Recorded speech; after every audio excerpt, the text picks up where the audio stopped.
Hey everybody, it's Rod with PhotoFair coming back at you with another video.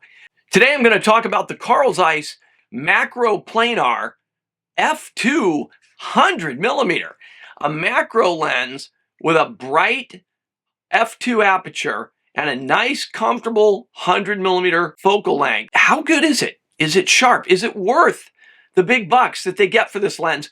These sell used for roughly $400 to $600 depending on condition, and new they were close to $1,000. Is it worth it? Well, let's find out.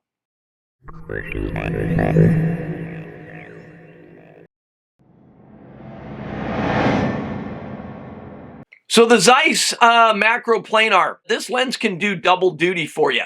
It's a 100 f2 is a very nice portrait lens.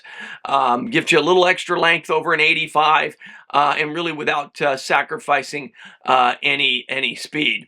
It can, throw the backgrounds out of focus and give you just really delicious bokeh. It's also flat field. It's a macro lens, so it's designed to be just as sharp out at the corners as it is in the center, and for the most part, it is. This lens will do 1/2 life size. Of course, you can put an extension tube on it and get it up to 1:1, but it'll do half life size. Now, half life is pretty, you're getting really close. Your depth of field is really shallow, even at f4 or even 5.6. So at f2, it's razor thin depth of field when you're up at a half life size reproduction ratio. So keep that in mind. But it is nice to be able to have that. And it's really nice if you're using a DSLR rather than a mirrorless camera, and you're looking through the lens, getting that extra stop of brightness. Typically, high quality 100mm macros are usually f2.8. And so getting that extra stop makes it brighter in the viewfinder if you're using a DSLR or a film SLR. Now, this lens was available in a Nikon mount, Canon EF mount, and Sony.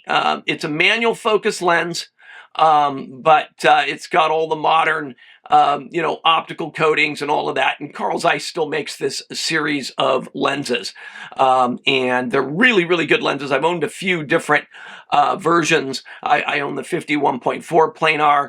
I've shot with the 85 1.4 planar. All of them have been great lenses. So let's get into some of the photos and some of the specs on this lens, and maybe you'll want to pick one up. Hey, before we get into the photos, be sure to give us a like and subscribe to the channel. It really does help us out, and we really appreciate it.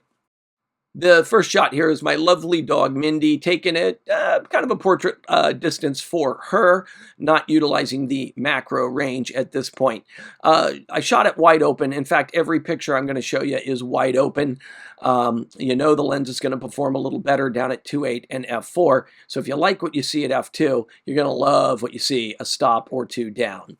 The lens is razor sharp here, lots of detail, beautiful color and contrast, and you'll notice the bokeh in the background is quite nice. On this next shot of Mindy, I got annoyingly close, probably about 1:3 here, maybe 1:4 macro ratio, so not all the way as close as the lens will focus, but tightened up real nice, and you can see her eye is razor sharp, but you can also see that depth of field is really shallow here, but the bokeh in the background is lovely. Okay, this is one of my wife's miniature pink roses. So this is kind of a smaller rose. I'm up pretty close to minimum focus, 1:3, 1:2.5, somewhere there. And you can see just that one edge of the one petal is sharp. Bokeh looks great. Color contrast, fantastic. So I decided to really push this lens. So I went all the way up to just about 1/2 life size, focusing just about as close as I could, allowing for a little bit of me moving back and forth because I am alive and breathing. And you can see I used some coins, and this really shows that the lens does produce a little bit of lateral chromatic aberration. You can see a little bit of magenta cast on the the objects in the foreground, and then as you move back past the plane of focus, you get this kind of yellowish green in there, and you can kind of see that. Now, this is correctable in post, and this was an extreme shot, up super close and wide open. Almost completely goes away at f2.8, and at f4 it's completely gone. Here I just tightened up the same shot, and you can see that lateral chromatic aberration a little better. Again, this is a nitpicky thing. Most lenses that aren't using a spherical or low dispersion glass are probably going to do this when you shoot wide open up super close. If you really want perfection or near perfection, you'd want to get something like the Canon 100-2.8 Macro L series lens or the Nikon or Sony equivalent. So there it is, the Carl Zeiss Makro Planar 100mm f2. Excellent lens, highly recommend it. You can find lenses like this at the PhotoFair. That's where I got this lens, was at the little PhotoFair at Seawood Photo back in June.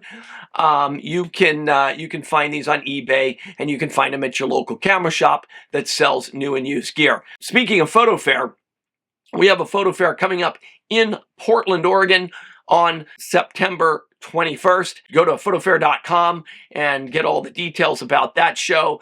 We'll have another one down in Newark, California in November. Photofair.com has all the dates and times and so on, everything you need to get dialed in for the PhotoFair camera shows. Thanks for watching. I look forward to seeing you up and down the West Coast at camera shows and right here on YouTube.